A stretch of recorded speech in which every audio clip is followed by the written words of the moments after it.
Muy buenas tardes, bienvenidos. Muchas gracias a todos, a todas por acompañarnos en esta sesión académica de la tertulia que vamos a llevar a cabo hoy en este programa de investigación y postdoctorado en derechos humanos. Le doy la más cordial bienvenida a nuestros invitados especiales de la primera, segunda y tercera generación del programa postdoctorado. Muchas gracias por estar con nosotros. Por supuesto, a nuestros anfitriones de la cuarta generación de este programa, perfiles muy interesantes. Acabamos de concluir las diferentes entrevistas de perfiles, áreas de interés, y la verdad es que me da mucho gusto saber que contamos con grandes expertos en otras disciplinas, en otras latitudes, como la biología, la química, por supuesto la filosofía, la psicología, la historia, por supuesto el derecho, en fin, creo que va a ser un tema eh, donde vamos a estar abordando la materia de los derechos humanos con diferentes aristas, y esto es lo más importante. Así es que muchas gracias, bienvenidos, sobre todo también a nuestros colegas y amigos en otros países, en Colombia, Argentina, Ecuador, Brasil, México. Muchas gracias por estar con nosotros. Vamos a iniciar este programa en el cual, sobre todo siguiendo un perfil de las grandes instituciones europeas, en las cuales se socializa el conocimiento a través de actividades donde interactuamos previamente con el tema ya disertado, el tema ya dado con anterioridad, para que podamos construir. No es tanto un foro de opinión, porque luego nos centramos mucho en lo que yo pienso, yo creo, yo opino, y son importantes, obviamente, esas apreciaciones, pero quizá podemos discernir o podemos tener algunos puntos de vista diferentes, sobre todo viéndolo bajo la óptica de nuestra profesión o nuestras actividades. Pero lo que sí es muy importante ver de qué manera podemos aportar, construir con elementos que pudieran nutrir el tema que se vio anteriormente, como fue la parte de los fundamentos de los derechos humanos. Tuvimos un gran ponente con una gran profundidad filosófica, histórica, de contenido, como lo fue el doctor José Antonio Núñez Ochoa, dándonos varias áreas de investigación, varias inquietudes, varios temas donde tenemos que profundizar. Y la idea de estas tertulias académicas es intervenir, participar, tener aportaciones que puedan sumar a nuestro conocimiento, que todo esto lo podamos vertir en nuestra investigación eh, final, que será para marzo del próximo año. Y bueno, pues para tal efecto, queremos también que en esta interacción ustedes mismos sean quienes participan y sean los protagonistas de estos programas, razón por la cual en esta ocasión le pedí el favor al doctor Juan Carlos Nazario, quien fuera el moderador integrante de este grupo, para que pueda guiar estos trabajos. Como gran académico, ha tenido la experiencia de ser director de la Facultad de Derecho en la Universidad Marista en la Ciudad de México, con una gran experiencia académica. Así es que, pues, el doctor Nazario nos va a hacer favor de ser nuestro moderador, nuestro guía para este programa. Y bueno, pues adelante, Juan Carlos, te cedo el uso de la voz y muchas gracias nuevamente. Estimado doctor, muchísimas gracias por brindarme esta oportunidad de poder estar moderando esta primera tertulia que tenemos en esta cuarta generación de este postdoctorado en Derechos Humanos. Para mí me honra mucho el poder estar aquí al frente, poder platicar con ustedes, poder organizar para que participemos dentro de el tema que escuchamos y que escuchamos y nos deleitamos con la disertación del doctor en nuestra clase pasada sobre los fundamentos de los derechos humanos. Me parece que yo creo que no me van a dejar mentir, fue una gran intervención por parte del doctor acerca de cuáles son esos fundamentos de los derechos humanos vistos desde un punto de vista no solo del derecho, sino más bien desde un punto de vista filosófico. Bueno, para los que no me conocen, yo soy Juan Carlos Nazario. Justamente tengo alguna preparación en cuanto a la área de llevar a cabo los doctorados en la Universidad Marista. Y ese doctorado en Derecho que llevamos en la Universidad Marista, eh, tuve la oportunidad de poder romper un poquito el paradigma en relación a no solo tener a abogados, a tener a licenciados en Derecho, sino también el poder ser más incluyente, de ser más multidisciplinario, que es justo lo que tenemos el día de hoy aquí con nosotros. El ver a no solo abogados, sino ver a docentes, ver a psicólogos, ver a biólogos y de otras carreras, me parece que eso va a nutrir bastante nuestros puntos de vista, porque nosotros como abogados a veces nos quedamos nada más con lo que es la parte del derecho, de solamente nos enfocamos a lo que es la ley, a lo que contiene la ley, a lo que contiene la jurisprudencia, a hacer estudios a nivel de estudios de derecho comparado con otros países, pero nos quedamos con parte de la sustancia que justamente yo creo que se va a nutrir con los puntos de vista de todos nosotros y sobre todo de los que no tienen esa formación en derecho. ¿Por qué? Porque ustedes lo ven desde otra óptica, lo ven desde otro punto de vista.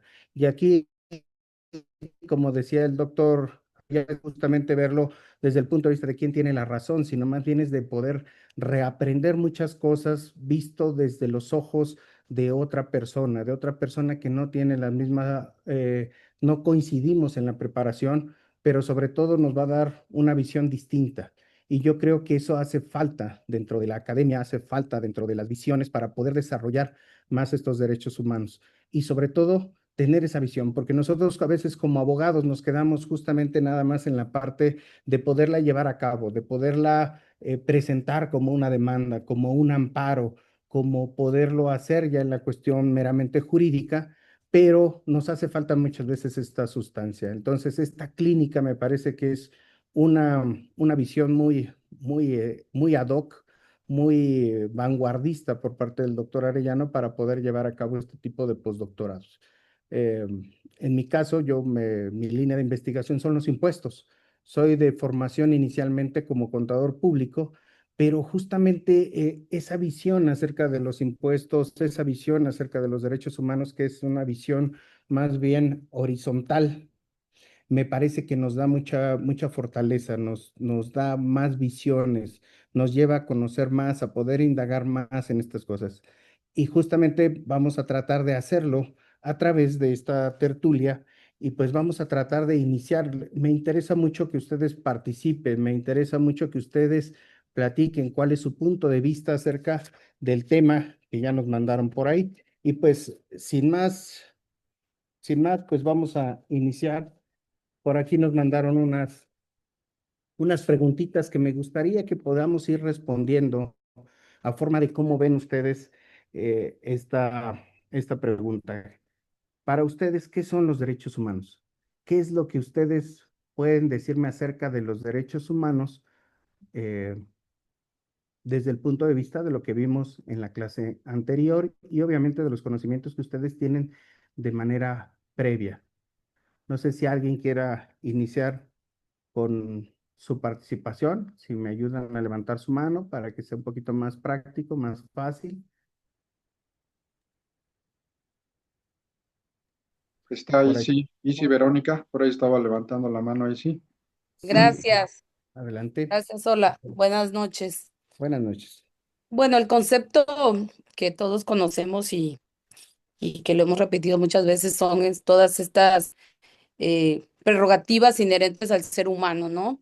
Y que tenemos y que son parte de la persona porque somos por el simple hecho de ser persona.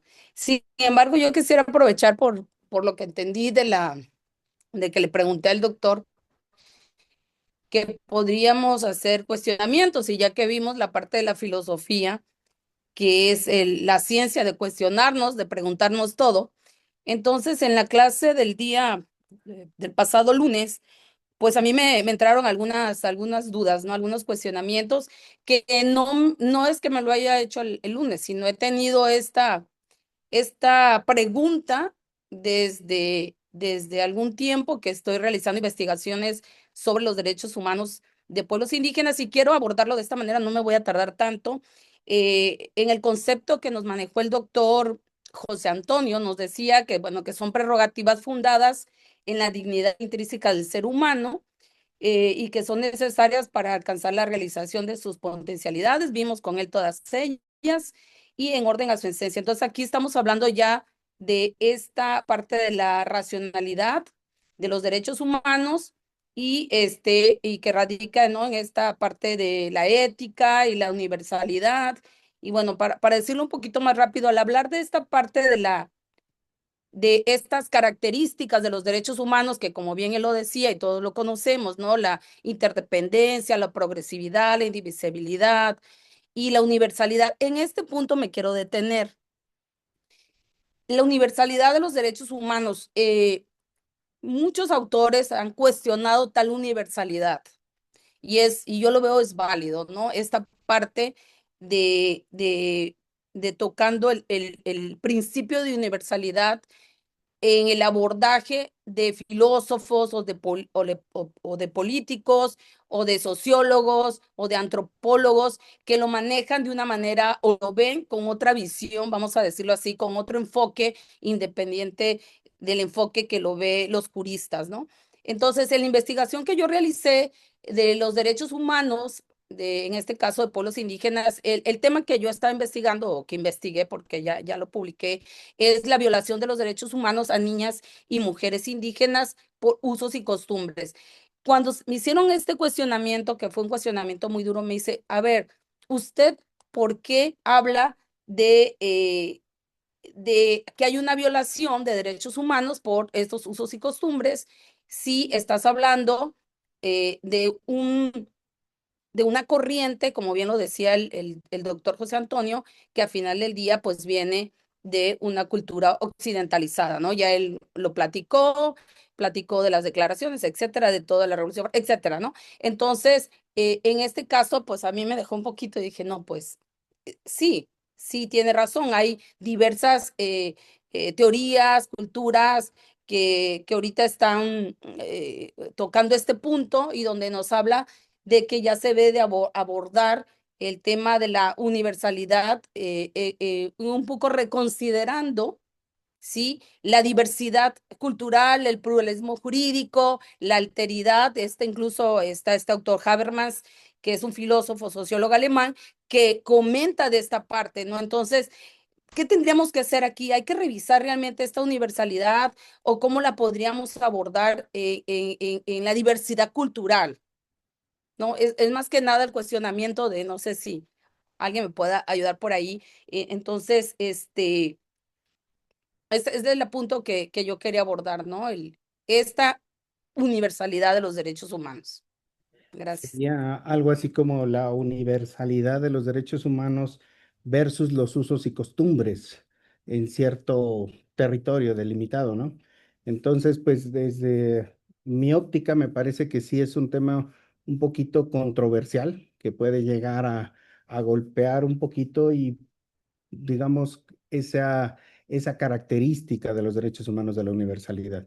Debiera de ser, pero es desde el punto de vista de nosotros, viendo en este caso, a las mujeres indígenas que tienen sus usos y costumbres, pues para nosotros es una violación de un derecho humano, pero para ellas tal vez no lo consideran porque no han tenido esa educación, sobre todo en derechos humanos, desde mi punto de vista. Y justo también podría chocar con los usos y costumbres que no nada más tienen nuestros indígenas en México o en alguna parte de nuestras regiones, sino también en otros puntos, digamos en Asia, digamos en la India, digamos en algunos otros países que también, pues nosotros vemos violaciones a derechos humanos, pero ellos desde su punto de vista y de sus usos de costumbre y usos y costumbres, pues tal vez no lo ven con nuestra misma óptica. Entonces, tal vez podríamos hablar de, en vez de universalidad, de regionalización, como ahora se está tomando algunos temas con esto de la regionalización, y también tiene que ver a lo mejor posiblemente con la parte de los sistemas de derechos humanos que están regionalizados justamente, ¿no? Podría ser por ahí. Pero bueno, voy a otorgar la palabra, si no mal recuerdo, la levantó primero Olga. Olga, adelante, por Hola, favor. gracias, ¿me escuchan? Sí, Ok. Bueno, de nuevo, buenas noches. Justamente en el tema que me antecedió la compañera, el doctor José Antonio Núñez muy sabiamente hace 8 días nos hablaba de los derechos humanos como parte de esto, el derecho a la vida y que pues que se tuviese una libertad de pensamiento y que la libertad de pensamiento era pues una libertad de expresión la cual los humanos tenemos derecho y que pues había una potencialidad relacional a la sociedad que tendría que ver incluso con el libre albedrío, que es un derecho al bien común, a la justicia y a la potencialidad cultural y recreativa. Yo me pregunto si aquí nos vamos a referir a los derechos humanos solamente a los humanos, porque nosotros en Colombia y muchos de los pueblos indígenas en sus leyes de origen, en sus ontologías propias, ahora que me antecedía la compañera, tienen derecho tanto los humanos como los no humanos. Entonces, por ejemplo, aquí en Colombia, nosotros tenemos ya normatividades y legislación acerca de sitios considerados que tienen derechos como los derechos de naturaleza. Eso se está trabajando incluso a nivel mundial. Y hay ríos como el río Atrato, hay ríos como el río Magdalena, como el Orinoco y otros ríos en Colombia, pues que son sujetos de derechos.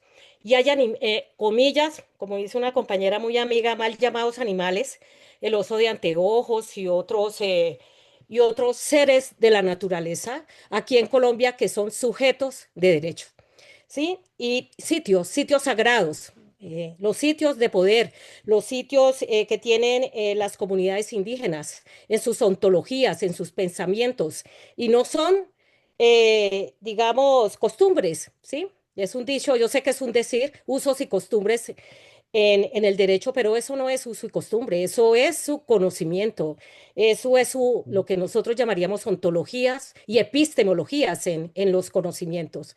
Entonces, deberíamos nosotros ir como un poco, llamo la atención hacia ir acordando a que si bien tenemos los derechos humanos alrededor de todo lo que los humanos pensamos y tenemos, también transgredimos los derechos de los otros seres, los espíritus, por ejemplo, que están en la naturaleza y que los rigen en los distintos pueblos. Presente no es pasado, en muchos de los pueblos de todos nuestros países latinoamericanos, y que esas son las transgresiones que incluso hacemos desde la academia, y que también veo que la estamos haciendo desde el derecho. No son nuestros indígenas, son los compañeros de los pueblos ancestrales originarios, no son nuestros, ¿sí? O sea, estamos también utilizando términos que yo invito a que nosotros vamos siendo pues un poco más equitativos con los mismos términos que nosotros tenemos. Y yo dejo esta pregunta como para todos los compañeros y compañeras, pues un poco porque es el tema que yo con otros compañeros aquí presentes, pues quisiera un poco abordar qué son los derechos bioculturales, ¿sí? Esos derechos bioculturales vienen justamente por parte cuando se da esto de la biodiversidad, todo el tema de la diversidad biológica y cultural, ahí es que entramos a estos protocolos bioculturales y estos protocolos bioculturales, algunas de las comunidades, incluyendo México, otras en Perú, por ejemplo, tienen estos derechos bioculturales para que se protejan, se tenga la salvaguardia de sus territorios, de sus conocimientos y que pues no se llegue a hacer estas, digamos, como interrupciones de los distintos mundos y universos de conocimiento que se dan, homogenizándolos a nivel mundial. ¿Sí? Entonces, yo llamo la atención a mi participación es a este punto de que no es en tanto el derecho a la vida, ¿sí? Al derecho a la vida humana, sino el derecho a todas las concepciones de vida que tenemos los diferentes pueblos, las diferentes culturas, los diferentes conocimientos, porque pues los humanos, por fortuna, somos todos interculturales y diversas culturas, y que entonces, en consecuencia, no se puede hablar de un solo derecho humano o de un solo, comillas, grupo de atención hacia eso, sino pues de unos fundamentos que se rigen por pues la equidad, quizá no igualdad, pero sí equidad. Entonces, en ese sentido es mi intervención hacia que nosotros vamos reconociendo, ¿sí? Los diferentes derechos de otros seres. Por ejemplo, ahora que hablamos de la biología, en la naturaleza, las selvas, los ríos y los suelos no son considerados por los pueblos originarios inertes. Tienen vida, tienen espíritu, no son leyendas, no son cuentos, ¿sí? Sino que forman parte del sistema de conocimientos universal que se da. Entonces, también abordarlo desde esa perspectiva para que nosotros vamos siendo un poco como más equilibrados y esa es pues, mi aporte a que este derecho al bien común que tenemos todos en este planeta, pues podamos convivir y que eso es lo que justamente sería uno de los reconocimientos para la paz. Podamos todos convivir de una manera participativa y con derecho. Pues muchísimas gracias. Ese sería como mi aporte y muy amables. Muchas gracias, Olga.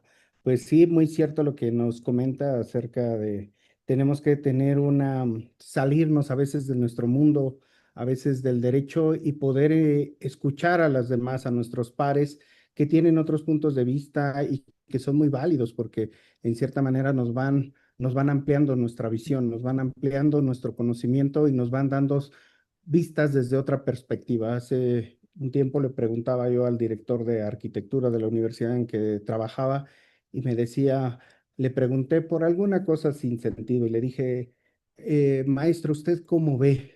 Y me respondió de una manera de arquitecto y me dijo, es que todo depende desde dónde lo estés viendo. Todo es perspectiva, doctor. Depende de dónde estamos parados, depende de dónde estamos, en qué posición nos encontramos para poder ver las mismas cosas. Y me dijo, si usted está sentado en donde está, ve las cosas diferente a donde yo estoy sentado. Y eso justamente es lo que vuelve enriquecedor este tipo de programas en los cuales hay una gran diversidad de conocimientos, de opiniones, de culturas, de países. Y obviamente, pues esto es lo que nos va a nutrir a todos nosotros. Yo les sugiero que vayamos tomando parte de estos temas y que los vayamos llevando a nuestra propia investigación. Bien decían también, tenemos un año para hacer nuestro trabajo, nuestro desarrollo de nuestra línea de investigación, de nuestro tema de investigación, pero justamente desde aquí tenemos que ir empezando a ir moldeando, a ir perfilando nuestro tema, ¿no? Entonces, yo le agradezco mucho a Olga, tiene mucho sentido lo que nos dice, la verdad se lo agradezco mucho. Y ahora le voy a otorgar la palabra a Débora. Débora, adelante, por favor.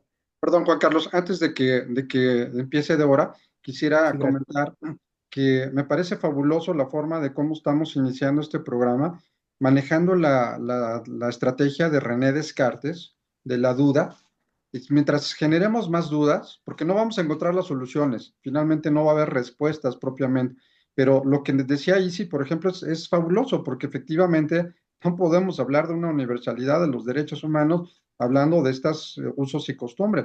Y lo que nos comentaba Olga hace un momento, ¿qué son los derechos humanos? Donde ya efectivamente Latinoamérica, Colombia, Bolivia, creo que Ecuador y ya otros países están hablando de los derechos de las personas no humanas, de los seres sintientes. Luigi Ferrajoli, les recomiendo mucho, Luigi Ferrajoli trae el tema de la constitución de la tierra y están hablando de todos los organismos vivos que también tienen derechos, los ríos tienen derechos. Entonces, habrá que generar una reingeniería desde la concepción de los derechos humanos y un poquito, perdón por la intervención, era decirles que todas estas preguntas o reflexiones que están haciendo son muy valiosas para generar proyectos de investigación y que no vamos a encontrar aquí las respuestas. Realmente, si nos quedamos con más dudas, partiendo del método de Descartes, si nos quedamos con dudas, vamos avanzando. Y mientras más dudas tengamos, mejor. Y es que felicidades, nada más quería corroborar que la dinámica me parece fabuloso, que estemos aportando reflexiones que nos ayuden a crecer en el conocimiento de los derechos humanos. Perdón por la intervención y Débora, adelante, perdón por haber interrumpido. Adelante, adelante. Muchísimas gracias, muchas gracias. Perdón, yo me voy a regresar a la primera intervención de la doctora, perdón que no me quedé con su nombre grabado, pero que mencionaba de la cuestión de las mujeres indígenas y la universalidad de los derechos humanos. Y justo hoy, pues buscando retomar un poco algunas lecturas que yo ya había visto en algún momento para la sesión de hoy. Justo coincide con una de la autora Rita Segato, que posiblemente varios y varias de ustedes conocen, es una feminista latinoamericana que ha estudiado mucho temas de género, temas de las mujeres y precisamente hablaba de esta cuestión, que a las mujeres en cuanto a sus derechos incide una violación cumulativa por la cuestión de etnia, por la cuestión de raza, por la cuestión de condición económica y efectivamente a las mujeres, en este caso indígena, padecen de estas desventajas que nosotras como mujeres blancas occidentales ya las hemos podido superar, que es el caso de que entre el derecho individual y el derecho colectivo prevalece el derecho colectivo de la sociedad donde están inmersas, de su grupo, ¿no? Entonces los derechos étnicos sobrepasan los derechos de las mujeres. Entonces, de ahí vienen muchos estudios que hablan de que las mujeres negras, las mujeres indígenas, las mujeres adultas mayores, además de las violaciones por cuestiones de género, se acumulan otras violaciones derivadas de estas condiciones, ¿no? Entonces, yo quise nada más hacer esta aportación porque me parece interesante y con gusto puedo compartir esta lectura si así lo desean o alguien desea, porque habla precisamente de esta cuestión, ¿no? Entonces, esta universalidad sabemos que no es así porque tan solo países, por ejemplo, como una tradición o países de rasgos islámicos donde la mujer se tiene que cubrir y no se puede mostrar, son cuestiones de su tradición, de su etnia, de su grupo social que sobrepasan los derechos de las mujeres y esto realmente es una situación que diferencia la lucha por derechos humanos en estos grupos, ¿no? Que todavía cuando decimos que las mujeres han logrado un avance importante en cuanto a la garantía de sus derechos humanos, tenemos que hacer esta demarcación. ¿Qué tipo de grupos de mujeres? Porque existe grupos de mujeres como son las mujeres indígenas, negras, en fin, que están todavía hay un rezago muy grande en la garantía de sus derechos individuales de ser humano, ¿no? Entonces, nada más quise hacer esta aportación en referencia a lo que había comentado nuestra compañera. Muchísimas gracias por el espacio. Muchas gracias, Débora. Y pues sí, justamente lo que comenta Débora nos lleva también a la siguiente pregunta que nos sugirieron, que dice, complejidad del estudio de los derechos humanos dentro del ámbito de la investigación. Me parece que es complejo poder estudiar los derechos humanos y a veces tenemos que hacer justamente esas delimitaciones que hacemos en todas las investigaciones para ir viendo hasta dónde va a ser el alcance de nuestra investigación.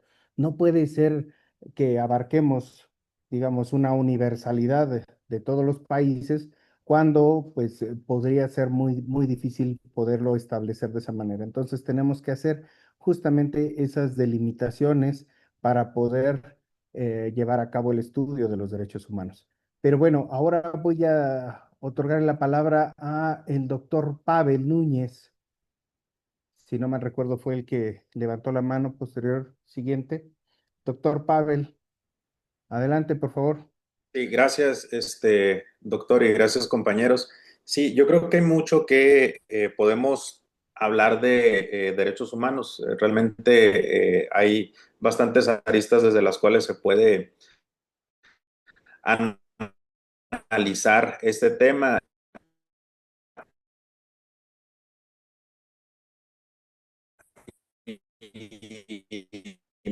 Del paquete de reformas constitucionales de 2011 en materia de derechos humanos, donde hubo un cambio de paradigma en diversas áreas de los derechos humanos. Para empezar, esta reforma constitucional de 2011, al reformar el artículo primero constitucional, nos cambia lo que a lo mejor estudiamos en nuestros tiempos de estudiantes, vaya, de la licenciatura, con los libros del maestro Ignacio Burgoa y demás, donde la primera parte de la Constitución la veíamos como la de garantías individuales.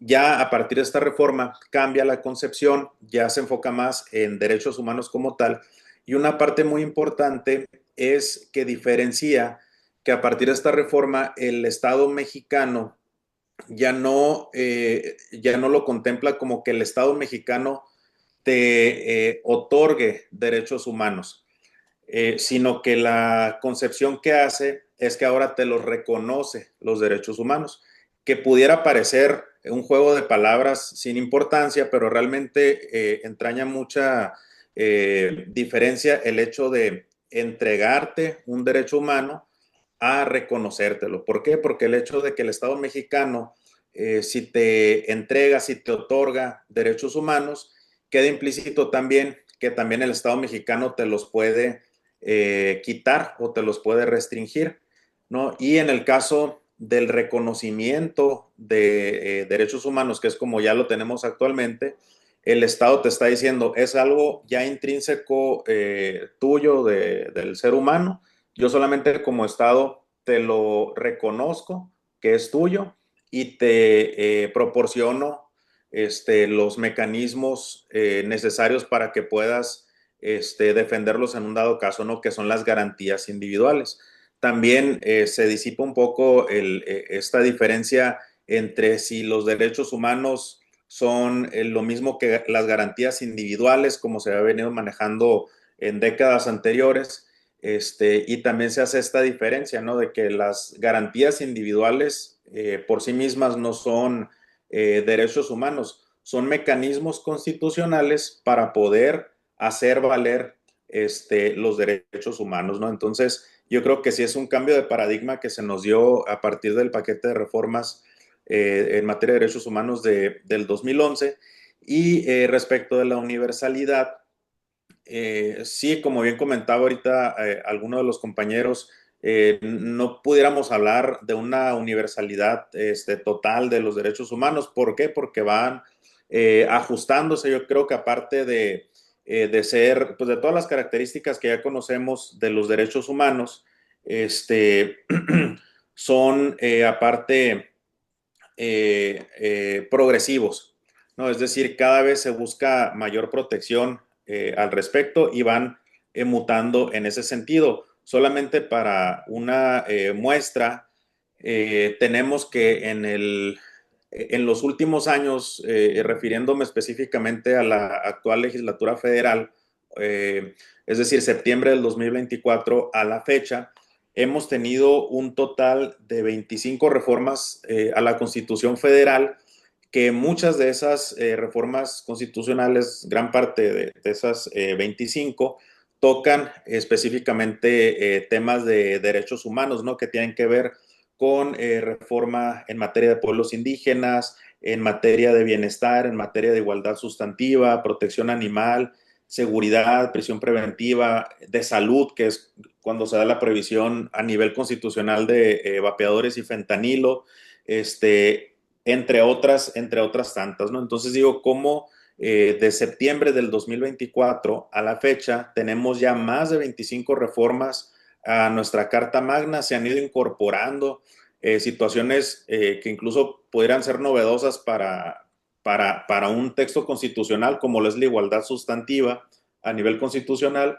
Entonces, pues yo creo que es labor de los que estudiamos los derechos humanos el estarnos actualizando en este sentido, porque sí es bastante dinámico.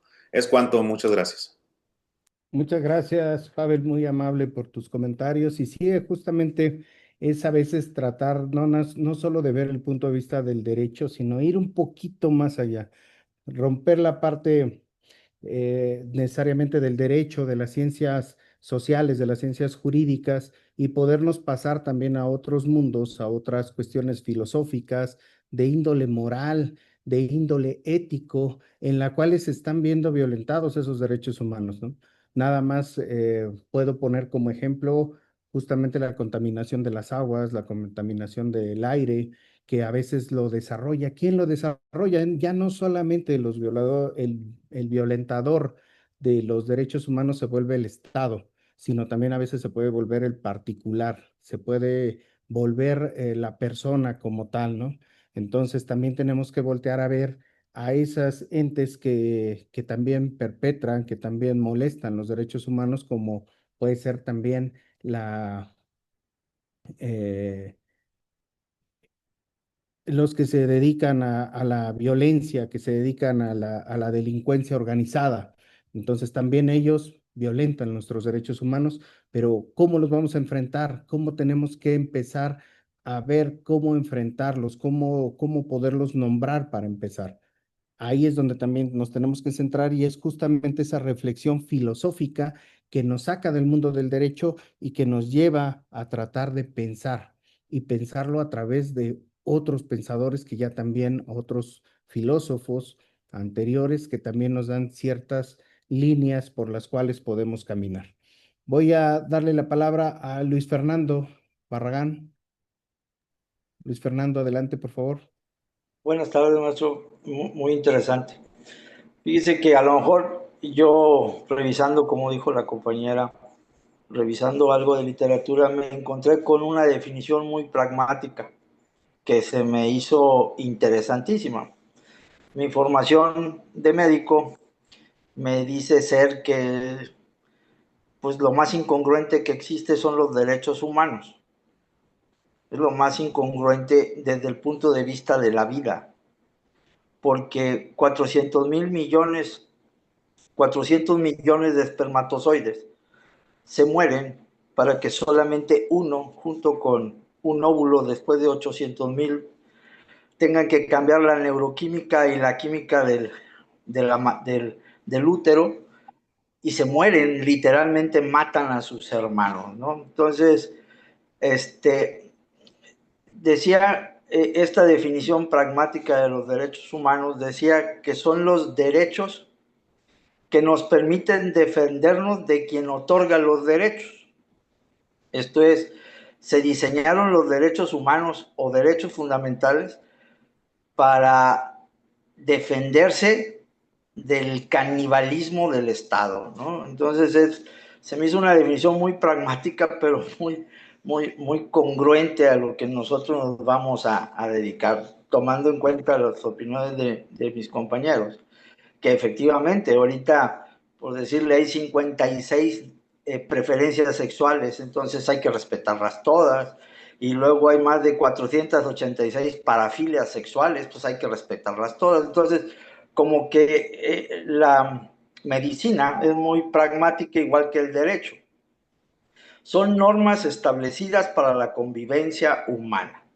Cualquiera que se derive o lastime a los derechos inherentes que el mismo Estado se lo dio, porque la dignidad no existe, no salió dentro del Homo sapiens. Es algo que la filosofía y los estudios y la culturización y la visualización de grandes filósofos pues nos hicieron ir haciendo la cultura sajona, pero tal vez en la cultura oriental pues es totalmente diferente. Y entonces había que homologar a todo mundo, y entonces a partir de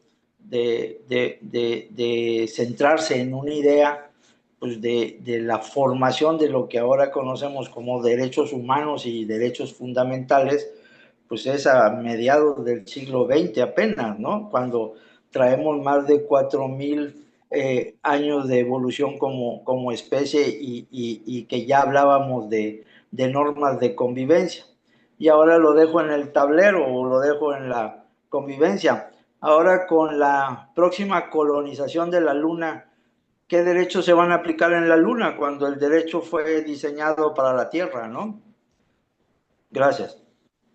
Muchas gracias, Luis. Pues sí, es una gran interrogante que justamente es una de las características de estos derechos y que se les ha dado desde el mundo, a veces del mismo derecho, decir que estos tienen esa característica de ser de ir evolucionando, de ir cambiando, de irse modificando.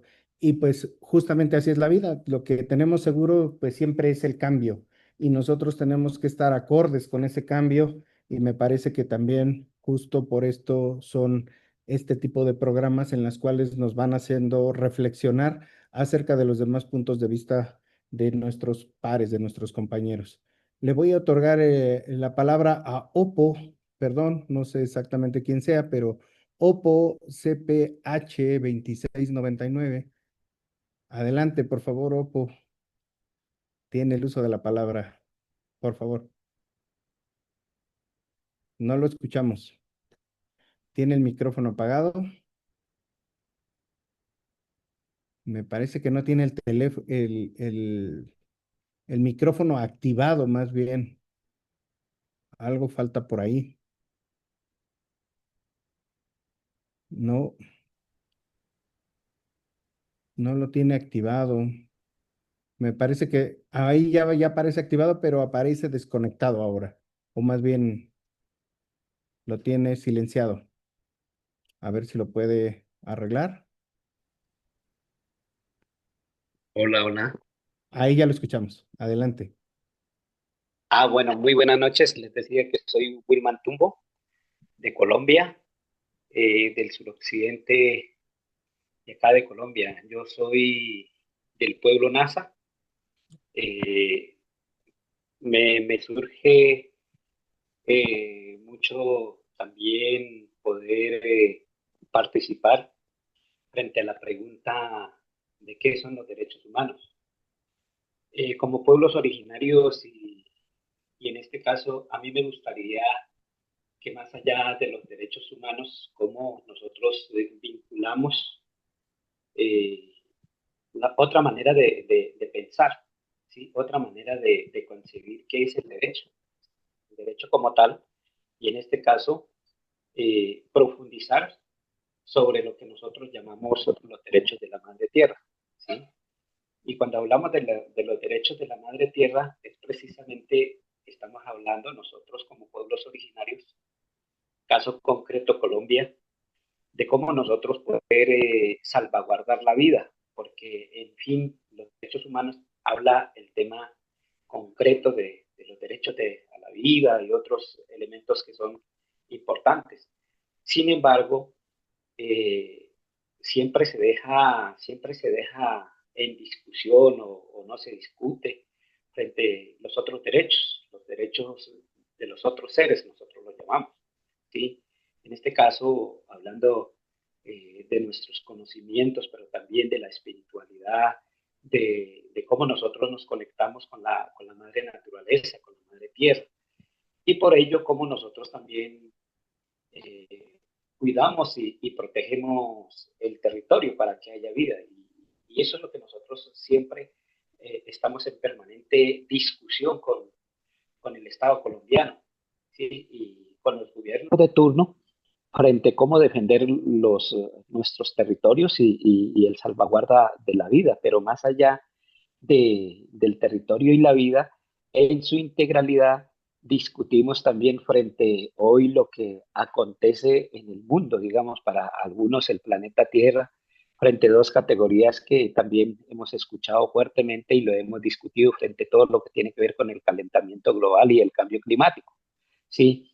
Y por eso es fundamental hablar de qué son los derechos humanos. Entonces, eh, me lleva a que podamos conversar sobre cómo vinculamos y profundizamos los otros derechos, los derechos de la madre tierra.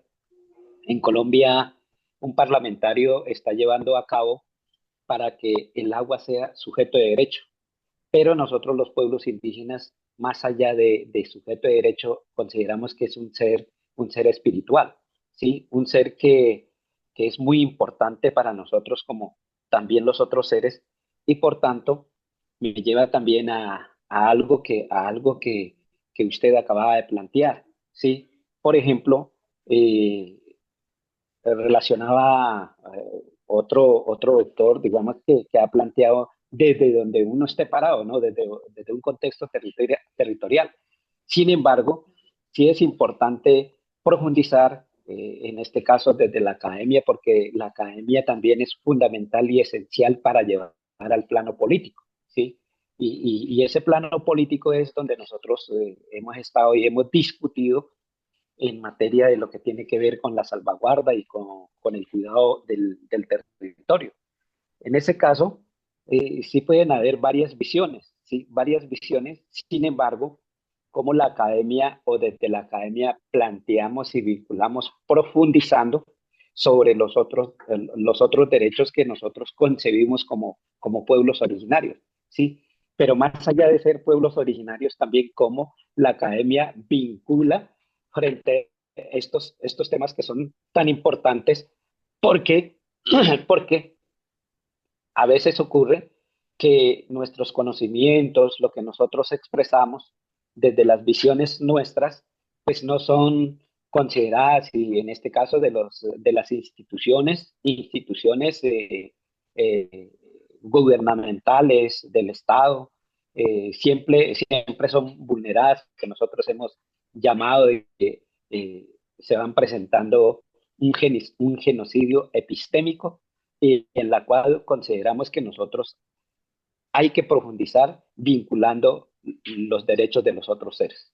Entonces, me parece fundamental, y particularmente también tuve la oportunidad de conocer, estar en varios estados en México, y interactuamos mucho, digamos, con los pueblos originarios de este hermano país, y por supuesto discutíamos sobre estos espacios, y uno percibía que había algunos vacíos, digamos, en términos de reconocimiento, de determinación, por ejemplo, en México, ¿sí? Y en Colombia tenemos mucha jurisprudencia en este caso. Sin embargo, no hay es el desarrollo y la implementación.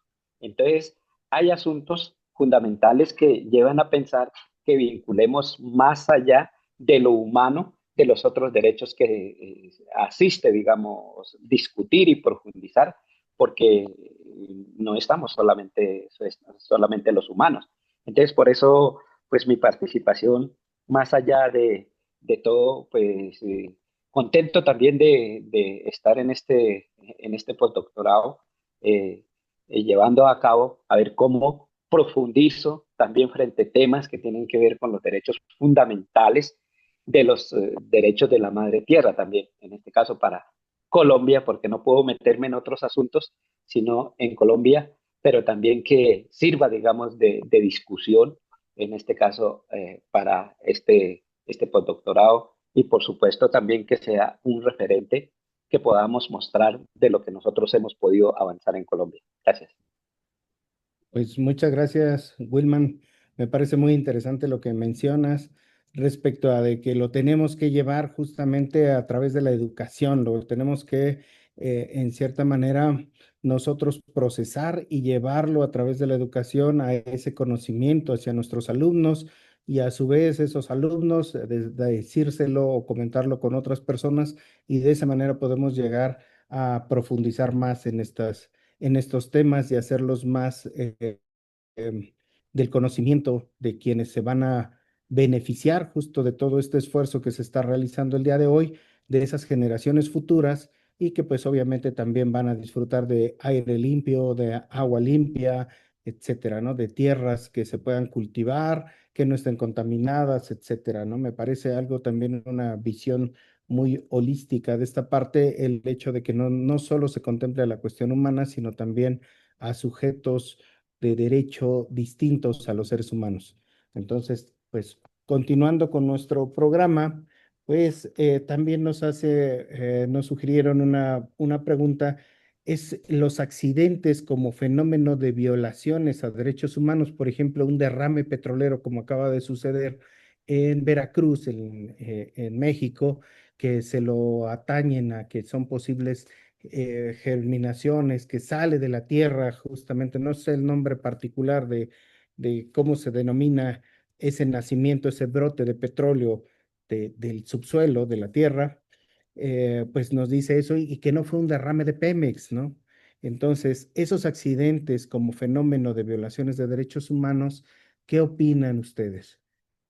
le voy a otorgar el uso de la palabra a Gregoria, a Hortensia, que tiene levantada su mano. Por favor. Buenas tardes, doctor. Fíjese que antes de contestar a esa pregunta, y para que no se me olvide, a mí me surge una duda. Dentro de los derechos humanos tenemos el derecho a la salud. La facultad de, ¿qué es el derecho a la salud? Es la facultad de toda persona para acceder a, pues, a servicios de prevención, tratamiento y rehabilitación, así como a condiciones sociales que pues, nos permitan vivir saludablemente bajo la obligación del Estado de garantizarlo. En México sabemos que este derecho a la salud está plenamente reconocido pues, en el artículo 4 de la Constitución y pues en diversos instrumentos internacionales suscritos por México, como el Pacto Internacional de Derechos Económicos, Sociales y Culturales. Sin embargo, en la práctica, este cumplimiento del derecho a la salud presenta limitaciones bastante importantes, como el acceso a la desigualdad, diferencias marcadas entre zonas urbanas y rurales, como en comunidades de Oaxaca, de donde yo soy originaria, en poblaciones vulnerables como pueblos originarios, personas privadas de libertad, víctimas, tienen acceso menores o casi nada. Por ejemplo, en un reclusorio, las personas privadas de su libertad realmente no tienen medicamentos. Pero fíjese que no solamente en estos grupos vulnerables o no solamente en comunidades alejadas, por ejemplo, en la propia capital, y creo que no es solamente Oaxaca, sino creo que es México entero, no tenemos hospitales pues con medicamentos, no tenemos médicos, no tenemos camas. Una experiencia personal, yo soy asmática, así que en alguna ocasión llegué, no hace mucho, llegué al hospital, Seguro Social, y no hay camas en el pasillo, o parada, o sentada en una silla, no hay médicos, hay un solo médico para determinada área, y dicen, bueno, es que tiene que buscar por fuera, porque aquí tenemos una sola doctora y ya tiene citas, muchas, le tocará en 2 semanas.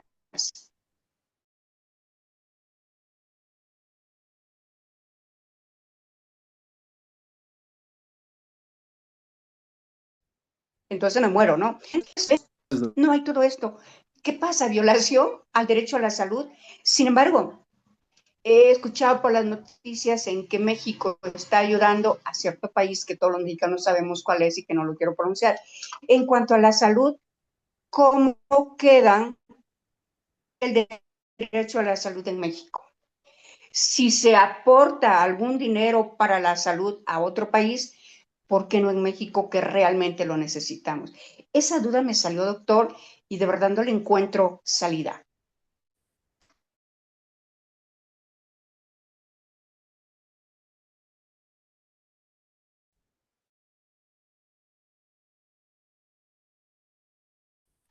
Pues tiene que ver con un presupuesto, no es ley, lo pueden destinar, lo pueden cambiar en el momento que quieran, y pues es año con año. Desafortunadamente no hay medios jurídicos por el cual podamos exigir el dinero suficiente a algunos hospitales, y depende de quién sea el encargado, quién sea competente dentro de ese hospital, porque pueden ser hospitales regionales, pueden ser hospitales que pertenecen al Seguro Social, que pertenecen al ISSSTE, que pertenecen al ISFAM o que pertenecen a un sistema de seguridad social estatal. Entonces, tenemos una complejidad ahí bastante difícil también para ese tipo de contestaciones. Me parece que está dentro de la manga ancha que tiene a veces el gobierno de poder destinar y cambiar los destinos de ese presupuesto y podérselos llevar a otros sectores en donde a ellos les convenga de manera política muchas veces, ¿no? Muchas gracias. Entonces, desafortunadamente por ahí va el tema. Pero bueno, le agradezco mucho su intervención. Voy a ver quién más quiere participar. Vamos a leer la siguiente pregunta que nos dice, razón de existencia y ser del ser humano. ¿Cuál es su razón de la existencia del ser y de ser, perdón, del ser humano?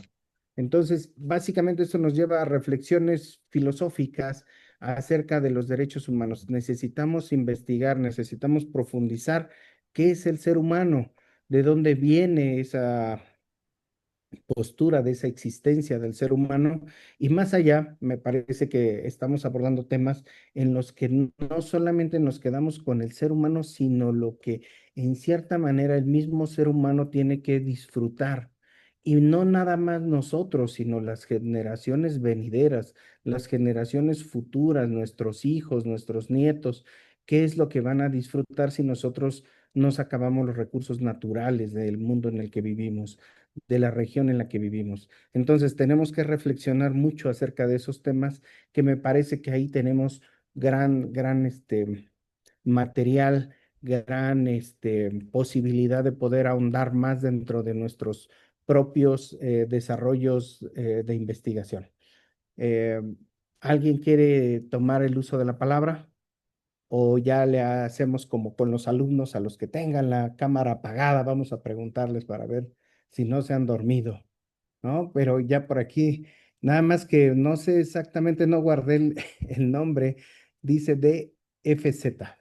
Sí, Adelante, buenas, doctora, por favor. buenas tardes a todas y a todos. La verdad, pues he escuchado con mucho interés todas las participaciones de las compañeras y los compañeros y he captado algunas cuestiones, ¿no? Entonces, en las que yo pudiera, pues, aportar alguna idea, tal vez sería que debemos tomar en cuenta eh, pues partiendo del concepto de derechos humanos, en lo personal, yo antes me quedaba con el concepto de que eran esas prerrogativas inherentes a la persona humana. Pero a lo largo de mi vida, creo que ese concepto se ha quedado pues muy corto porque en materia de derechos humanos tenemos que analizar. Sí es cierto, por el hecho de ser personas tenemos derechos humanos y que son inherentes, pero ¿qué pasa si yo nací en un lugar donde hay esclavos?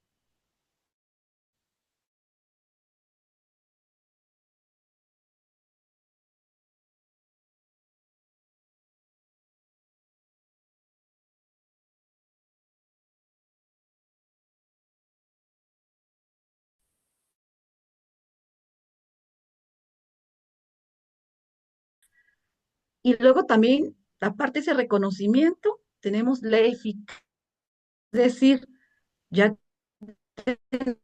tenemos, soy persona, tengo derechos humanos, ya se cumplen esos derechos y de verdad he escuchado con mucha atención, por ejemplo, la otra cuestión de la universalidad de los derechos humanos. Para mí, considero que sí, todos los derechos humanos son universales partiendo del concepto de dignidad, igualdad, y que eso no debe variar, que debe ser aplicables a todos, independientemente de la idea de Habermas, que dice que los derechos son cuando pues son aceptados por una comunidad, y esto entra también en las comunidades indígenas, que también ahí en mi evolución de mi conocimiento de los derechos humanos ha cambiado mucho, porque yo antes, por ejemplo, creía que si una comunidad detenía a una persona y lo tenía 5 días encerrados, estaba violando sus derechos humanos. Pero pues ya viendo, haciendo un estudio comparado con el derecho de ellos y el derecho de nosotros, a veces en ocasiones ellos tienen sus sistemas normativos internos y haga de cuenta que esos 5 días ya son su sentencia. Ya no es porque se adopta nuestras normas que nosotros en nuestro derecho ordinario tenemos plazos y una persona no debe estar detenida más de 48 horas, debe ser puesta inmediatamente ante la autoridad, etcétera. Tenemos normas otras normas escritas. Sin embargo, los indígenas, las personas en las comunidades indígenas dicen, es que cometió este delito y por este delito va a estar 5 días encerrado. Y entonces íbamos como Comisión de Derechos Humanos en ese entonces a hacer la investigación. No, tienes 5 días encerrados, no te han violado tus derechos, deben ser 48 horas porque te deben de poner a disposición de la autoridad. Y éramos intromisivos en esa justicia de esas comunidades indígenas, pues, y hacíamos incluso recomendaciones porque había un exceso de privación de libertad, cuando en nuestro sistema ordinario, pues igual, van las 48 horas, lo ponen a disposición del juez, prisión preventiva, que también es inconvencional según la Corte Interamericana, se ha dicho de paso, etcétera. También tenemos a una persona detenida por lapsos mayores a 5 días. Entonces, nos costaba entender cómo esos sistemas normativos internos, cuando ellos a lo mejor ya habían sentenciado a la persona y le habían puesto 5 días por haber robado algo, por ejemplo, ¿no? Y ya 5 días y la dejaban en libertad. O sea, es otro sistema diferente, ¿no?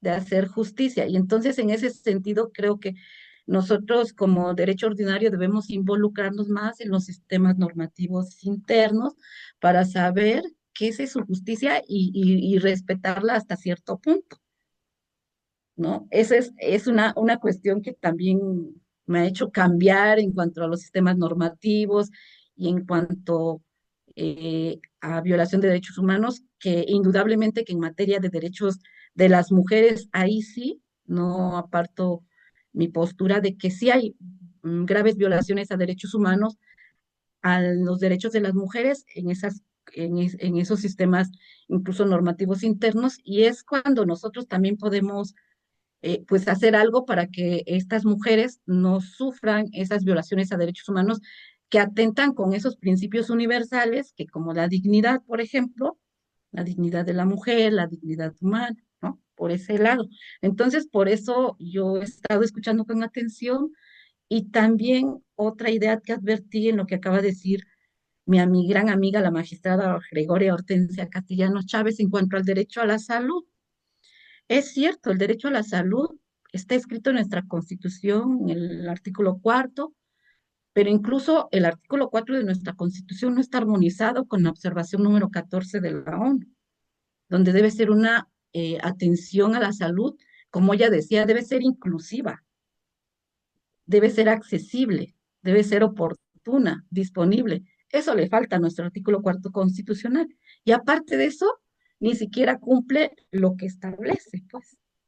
Yo precisamente ahorita, el papá de mi hija se acaba de jubilar y por un trámite burocrático a mi hija le quitan el seguro social y mi hija tiene autismo.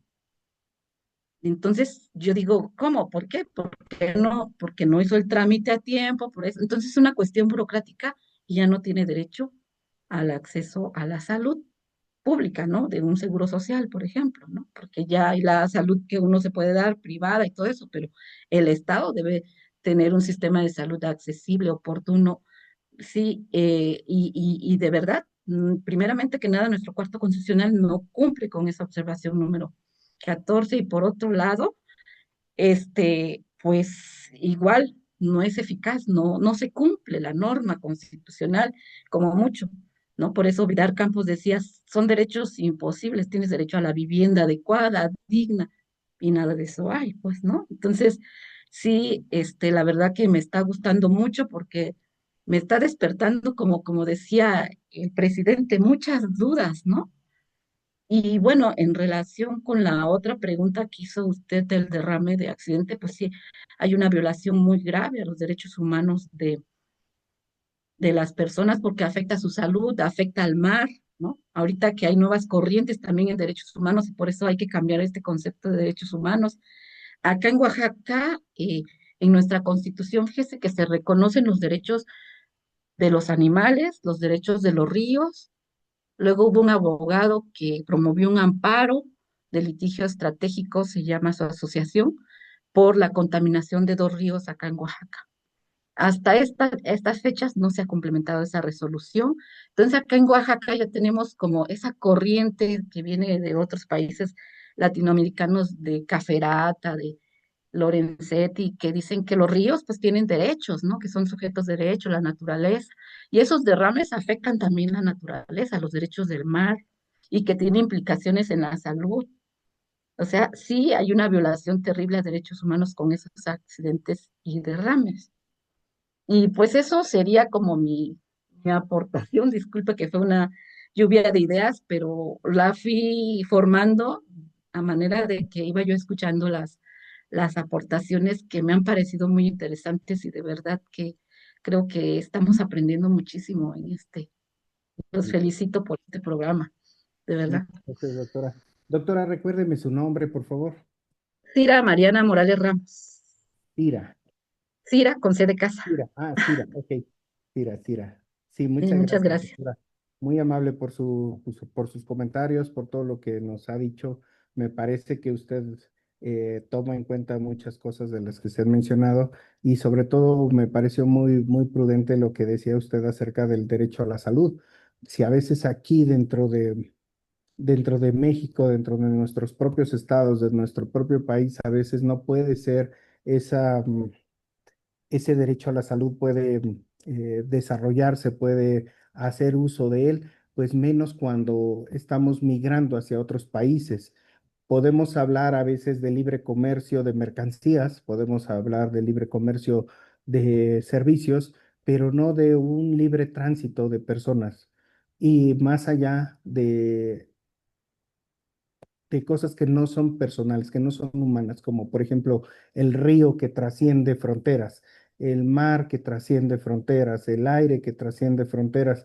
Entonces también algo, una violación a cualquiera de estos derechos que va a hacer uso un ser humano o que vamos a hacer uso los seres humanos, pues también afecta no solo de manera territorial a una parte, sino afecta a todo, el calentamiento global, etcétera, ¿no? Entonces es allá hacia donde nos tenemos que dirigir y justamente ese litigio estratégico es el que tenemos que ponernos de acuerdo cómo lo llevamos a cabo, cómo defendemos esos derechos de los humanos o del ser humano en sí para poderlo enfrentar hacia el Estado y que el Estado justamente lo reconozca y más allá no solo lo reconozca, sino que lo cumpla o lo haga cumplir. Me parece que hacia allá es donde tenemos que transitar. Muchas gracias, doctora Cira, por su intervención. Le voy a otorgar la palabra a la doctora Liz. Adelante, por favor.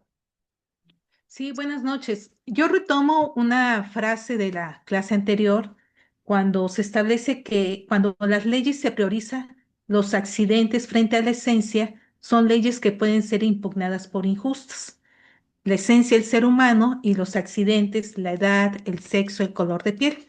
Y voy a compartirles un caso, el caso de Valentina Rosendo Cantú, una joven de 17 años, joven indígena MEFA, ubicada en lo que es la montaña y la costa sur de Guerrero, que fue violentada y torturada físicamente. Y del 2002 hasta el 2010, que la Corte Interamericana de Derechos Humanos em, establece y sentencia al Estado mexicano como responsable de violar los derechos de integridad, dignidad y justicia de la joven Valentina. Tienen que pasar 16 años en el 2018, tras 16 años precisamente de lucha, un juzgado federal condenó a los dos militares. La sentencia, y este caso es un antecedente histórico de la lucha contra la tortura sexual y la impunidad en México. Y Valentina tenía esos accidentes, el color de piel, la edad y el sexo. Es prácticamente mi comentario, compañeros. Buenas noches. Muchas gracias, doctora. Muy interesante este caso de Verónica de Rosendo Cantú. Me parece que es icónica en el Estado mexicano, que hizo cambiar muchas cosas y sobre todo los paradigmas del derecho en materia de derechos humanos. Muchas gracias. Le otorgo la palabra a Isi. Doctora, adelante, doctora Isi, por favor. Sí, muchas gracias. Retomo perdón, lo de la doctora antes de la doctora Liz, no escuché el nombre. Cira. la doctora Cira, que nos habla de este concepto de dignidad, justamente en el cuestionamiento de la universalidad de los derechos humanos.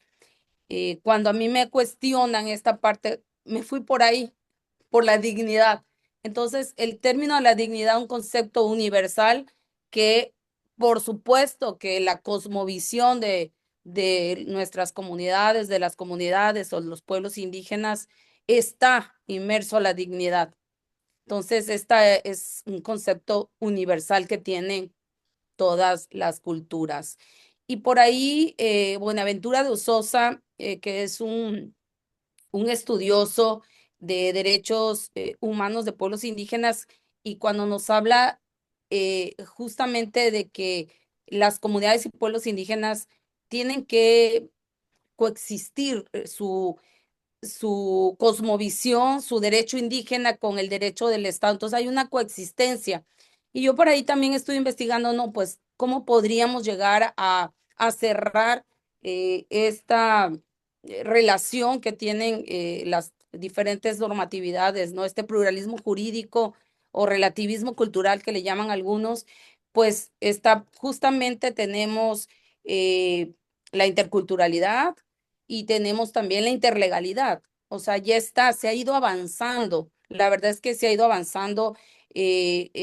Justamente cuando se aprueban los grandes pactos, los dos de 1966, tanto de derechos civiles y políticos como económicos, sociales y culturales, ya se va aperturando justamente también ir visibilizando estos derechos colectivos, vamos a decirle así, ¿no? Que no son derechos individuales. Entonces, bueno, se ha ido avanzando justamente. Todavía falta, yo considero que se deben de realizar diversos diálogos multiculturales con los organismos supranacionales, sea la ONU o la OEA o todos los que haya, ¿no?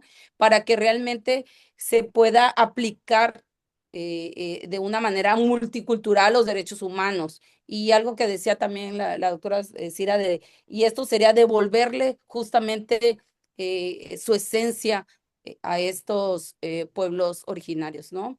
En cuanto a ese tema. Y en cuanto a la pregunta del ser, ¿no? De la existencia del ser humano, recordé por ahí una clase de metafísica cuando tocamos Aristóteles, que del ser y el ente. Entonces a mí me costaba como trabajo, ¿no? Entender, bueno, ¿cómo está? ¿Cuál es? Ahorita, ¿qué somos? Somos un ente. ¿Cuál es la finalidad del ser humano? Son diversas, lo decía el doctor en la clase pasada, ¿no? Pero bueno, a mí la que me gusta es esta parte de buscar la felicidad, la trascendencia, y justamente eh, con esta, la metafísica que nos dice, no, pues el ente, podemos ser todos los seres humanos un ente, ¿no? ¿Cuándo somos ser? Cuando justamente llegamos a esa realización como una necesidad última, ¿no? En la cúspide de la pirámide de las necesidades de Maslow, porque hay también un autor de Maslow habla de las pirámides de la necesidad, dice, ¿cuál es? Bueno, va a ser la autorrealización. Entonces, cuando nos autorrealizamos, cuando tenemos una trascendencia, que estamos listos, dice por ahí la metafísica, listos para morir en cualquier momento y estamos felices de ello. O sea, no hay miedo. Entonces ya estamos siendo un ser y dejamos de ser un ente, ¿no? En esa parte a mí siempre, ¿en qué momento llegamos a ser un ser, ¿no? Y ese es otro también de los cuestionamientos que me hago del ser humano en busca de esta felicidad. Yo tuve la oportunidad de trabajar hace mucho tiempo en la Comisión de Derechos Humanos como directora del Centro de Estudio de Derechos Humanos, y el presidente a mí me preguntaba en un concepto de los derechos humanos que que habían hecho mi padre, un poco siguiendo corrientes sobre todo de Argentina. En Argentina se llevaba mucho como la felicidad como un derecho humano, ¿no? Y yo también eso, pues yo me lo cuestiono un poco, porque sí, una finalidad del ser humano o de los derechos humanos, pues es esta felicidad, ¿no? Esa fraternidad, vamos a decirle así, esa felicidad, y me queda claro. Pero yo digo, la felicidad es un derecho humano, también me lo cuestiono, digo, y respeto quien crea que sí lo es, yo lo veo muy subjetivo, creo que sí es un fin, y quién me va a dar esta felicidad. Bueno, yo siempre pues he tenido la oportunidad de investigar también esta parte me traigo a colación los factores de índice de riesgo para la violencia, y aquí tenemos que el índice justamente de cómo las colonias o los polígonos, como le quieran llamar, los barrios, etcétera, la gente no tiene ese estado de bienestar o no se siente feliz, no está contento porque no tiene los accesos a los servicios públicos.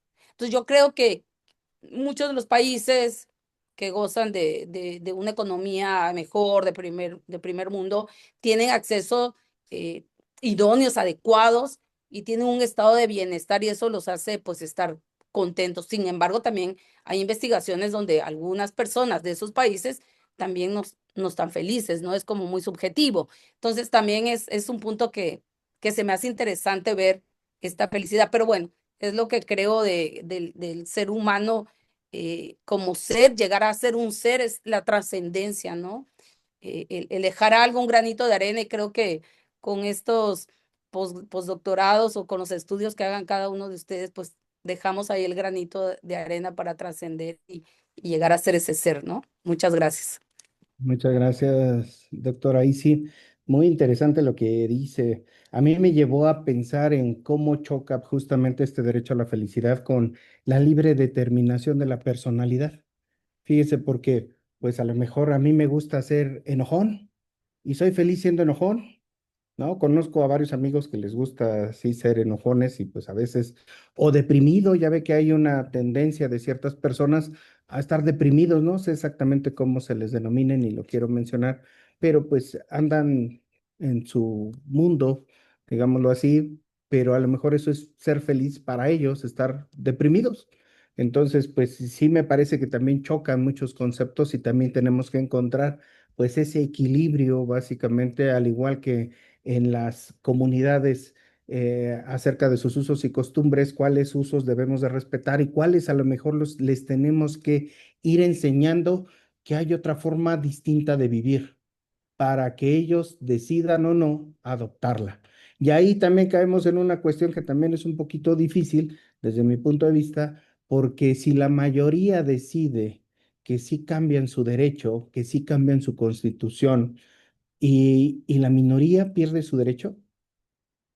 Entonces, justamente la mayoría siempre tiene esa razonabilidad, esa forma de poder cambiar algunas leyes, de poder cambiar las visiones o los conceptos de los derechos humanos. Me parece que también tenemos que analizar mucho esos temas, ¿no? Y bien lo decían al principio, pues en vez de encontrar a veces muchas respuestas, encontramos muchas dudas, muchos vacíos dentro de nuestra propia investigación, de nuestros propios conceptos, y eso es justamente lo que tenemos que hacer en este postdoctorado. Le voy a otorgar la palabra a Débora ya para ir cerrando, ya son las 8:20, y para ser un poquito, digámoslo así, prudentes con el uso del tiempo de todos los demás. Débora, adelante, por favor. Muchas gracias, doctor. Voy a tratar de ser breve. Perdón porque me voy a brincar de nuevo de tema, pero quiero retomar el tema de la cuestión de la salud que mencionaba la doctora, porque este tema en particular me ha estado llamando mucho la atención, porque yo quisiera sumar un factor más, que es la informalidad laboral, porque estamos hablando de personas que bien o mal tienen acceso a un seguro social, pero hay una inmensidad de personas que ni siquiera tienen el acceso porque no han contribuido, no han tenido este derecho, están completamente desprotegidas. Y sabemos que la informalidad laboral en México, como en muchos países de América Latina, es altísima. Y ahí yo me cuestiono qué va a pasar con los movimientos que estamos viendo en la sociedad, en el mundo laboral. Por un lado, el envejecimiento de la población, que es una realidad, ¿no?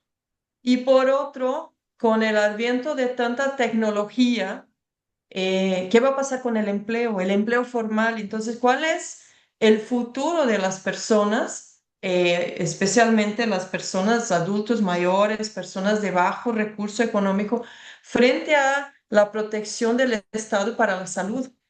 ¿No? Porque además de todo lo que ya se vive, ¿qué se viene? Entonces, un incremento de informalidad y más desprotección. Entonces, ¿cómo se está preparando el Estado, el país, para atender esas nuevas demandas que vienen, ¿no? Que ya son antiguas porque la realidad ya es contradictoria dentro del aspecto de derechos humanos, pero la tendencia es que si no se hace algo para revertir esto, ¿no? O para buscar mejorar estos servicios y darle acceso a las personas en todos los ámbitos, pues la tendencia es que sea peor, ¿no?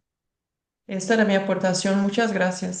Muchas gracias, Débora. Pues sí, tiene toda la razón. A veces esto se va haciendo un hoyo cada vez más grande y justo también me parece que aquí la responsabilidad a veces recae justamente en el Estado que debe de proveer esos andamiajes jurídicos para poder que se pueda contribuir a esos gastos, pero esos gastos deben de ser respetados y deben de ser canalizados justo a atender esos temas en particular. Desafortunadamente, al momento de caer en la bolsa de toda la tesorería, pues los destinan a otras cosas que a veces no sabemos ni para dónde se van, ¿no? Desafortunadamente. Por último, le voy a dar la palabra a Sergio. Adelante, doctor. Sergio Olave Rodríguez. Muchas gracias. Adelante. Bueno, primeramente, pues comentarles que mi enfoque va mucho a la parte educativa. Algo que quiero aprovechar en este postdoctorado es poder, digamos, que llevar este entramado de visiones y cosmovisiones de los derechos humanos a los niños. Realmente cuando nosotros empezamos a construir todas estas cuestiones de conceptos, digamos, de asumir los derechos humanos como tal en la práctica, pues es importante también hacerlo desde las bases. Y es importante también llevar, no solo dejar estos discursos en estos niveles de los adultos, sino también llevarlo a los niños, a las niñas, niños y adolescentes, que desde ahí empezamos como la raíz de poder entender y poder incluso llegar a ser o valorar, respetar estos derechos humanos. Dentro de este ejercicio, para mí es muy importante como poder llevar este discurso de una manera pues sucinta, pero que sea algo que pueda construirse para futuras generaciones en la escuela. Dentro de todo lo que ustedes han hablado, a mí me generaron pues como varios interrogantes. Desde la intervención del doctor Núñez Ochoa, él nos habla de las 7 potencialidades humanas como fundamento de la dignidad. Y está bien, pero entonces yo me pregunto, ¿no estamos todos de acuerdo en esto precisamente porque es abstracto? El entender los derechos humanos como un algo abstracto, y ahorita lo voy a mencionar, es más como desde la parte filosófica, cuando bajamos, digamos, de lo universal a lo concreto.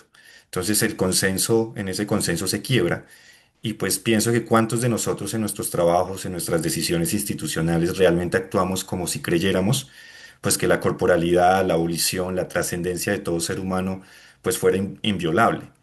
Creo que ahí hay un abismo entre lo que decimos creer, ¿sí? Que todo ser humano tiene dignidad y lo que hacemos. Y ese abismo no solo se cubre con las leyes. Eh, el verdadero problema es que hemos convertido los derechos humanos en un discurso y no en una práctica. Los invocamos siempre cuando nos conviene y los silenciamos cuando nos incomodan. Entonces, retomando, digamos que esa teoría asintótica que nos mencionaba el doctor Núñez, la justicia es un ideal inalcanzable, hermoso, pero pues no corre el riesgo de convertirse en excusa, pienso yo, si sabemos que nunca alcanzaremos la justicia perfecta. Un cuestionamiento es, ¿no nos autoriza eso a conformarnos con injusticias tolerables, a declarar, digamos, realista lo que simplemente es cómodo? Entonces, sobre la aporía de la legalidad, ¿sí? Pues porque la mayoría aquí son juristas y pues se mueven en ese campo, yo lo hablo desde la pedagogía, desde la parte educativa, que todo orden jurídico nace de un acto ilegal, pues eso me parece brillante, pero entonces planteo la pregunta inversa, que quizá, pues, diríamos, ¿es posible un sistema realmente legítimo o estamos condenados a vivir bajo órdenes que, aunque mejor o peor, siempre cargarán el pecado original de su nacimiento violento? Si es así, ¿en qué se basa realmente la obediencia, sino pues, en esa fuerza disfrazada del consenso que se hace frente a estos derechos humanos? Entonces, em, algo que me inquieta mucho es los derechos humanos como lenguaje de poder. Y pues hemos visto, por ejemplo, potencias imperiales invocar a los derechos humanos para justificar esas intervenciones militares como lo vemos actualmente. Hemos visto empresas transnacionales esconderse tras el derecho a la libre empresa cuando pues vulneran derechos laborales. Gobiernos represivos argumentar que la seguridad nacional, bueno, que es al fin pues proteger ciertos derechos colectivos, entonces justifica violar derechos individuales.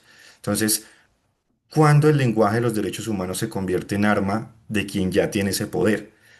Entonces, pues para cerrar mi intervención, pienso que es importante pues determinar esos elementos y pues tal vez la pregunta que sintetice eso todo de lo que mencioné es, ¿los derechos humanos son una realidad que descubrimos o una aspiración que nosotros inventamos? Entonces, para mí es muy importante llegar a poder sintetizar estos elementos para decir, bueno, cómo esta complejidad de conceptos y de cosmovisiones yo puedo llevarlas a estas generaciones más pequeñas que si aún para nosotros es complejo comprender y es complejo asimilar cómo formar sobre derechos humanos, que ese es mi interés en estas edades. Muchas gracias. Pues muchas gracias, Sergio. Me parece que esas dos últimas preguntas que nos lanzas, me parece que son complejas de contestar y me parece que eso es lo que tenemos sería muy bueno que las guardaras y viéramos al final del año, las logramos contestar de manera satisfactoria, si podemos encontrar esa contestación desde un consenso, desde un punto de vista de todos nosotros, cómo lo podemos abordar esas dos preguntas? Porque justamente es algo muy interesante que tú planteas y me parece que va a ser esa línea que te va a llevar por el camino de tu propia investigación. Nosotros vamos a tomar cada una de las cosas que se están virtiendo dentro eh, de estas clases, de estas reuniones. Justamente vamos a ir tomando lo que nos haga falta, lo que nos lleve a investigar más, irlos añadiendo a nuestra investigación doctoral como para poderla nutrir de sustancia. Muchas gracias por tu intervención. Me parece que ya estamos a tiempo, doctor. Yo creo que las conclusiones a las que llegamos, pues, es que todavía no tenemos conclusión. Espero que en un año podamos llegar a unas buenas conclusiones acerca de todo, porque creo que lo que nos ha dejado el día de hoy, desde mi particular punto de vista muy humilde, pues es justamente a que me han generado más dudas que respuestas. Eso desde mi punto de vista, pero me hace en cierta manera adentrarme más, me hace interesarme más por continuar con este postdoctorado e ir aprendiendo de todos ustedes, ir compartiendo con ustedes y ha sido un gran honor estar al frente de esta primera trabajo acerca de, de este postdoctorado. Muchas gracias, doctor, por este honor que me compartió. Les agradezco mucho, compañeros y compañeras. Muchas gracias por todo. Muchas Les gracias, cedo la al palabra. contrario, Juan Carlos. Muchas gracias por tu moderación. Realmente fue una tertulia muy amena, que de eso se trata, la participación de todos y de todas. Y bueno, efectivamente coincido que en realidad las conclusiones son que no hay conclusiones y un poco reflexionando sobre las verdades que decíamos la semana pasada, de que no hay verdades absolutas, ¿no? Sin embargo, el cuestionamiento de que si no hay verdades absolutas, la única verdad absoluta es que no hay verdades absolutas. Entonces nos seguimos cuestionando si realmente hay verdades absolutas, ¿no? Y reflexionar, igual como decía Sócrates, realmente no sabemos nada, no sabemos nada de todo el abismo del conocimiento que tenemos que afrontar y este tipo de reflexiones nos ayudan. Insisto, no se trata de buscar preguntas con una respuesta específica, sino de generar reflexiones de puntos de vista muy interesantes. Estuve poniendo mucha atención de las intervenciones de cada uno de ustedes y estuve anotando puntos de reflexión que merecen tiempo y dedicación para poder profundizar. Ahorita, por ejemplo, lo que decía Sergio, pues esta parte del pecado original que tenemos desde la concepción de los derechos humanos, hacer una reingeniería de aquello que sabemos o debemos de desaprender para volver a aprender. ¿Cuántas cosas tenemos que ir cambiando para modificar lo que hoy por hoy se nos ha enseñado que son los derechos humanos? Pues muchas gracias antes que nada, Juan Carlos, por haber participado como moderador. Y a todos ustedes, muchas gracias, muy buenas noches por haber estado en esta sesión, en esta tertulia, y nos vemos la próxima semana. Que descansen y muy buenas noches. Gracias, buenas noches. Muchísimas gracias. Buenas noches. Gracias. Muy buenas noches.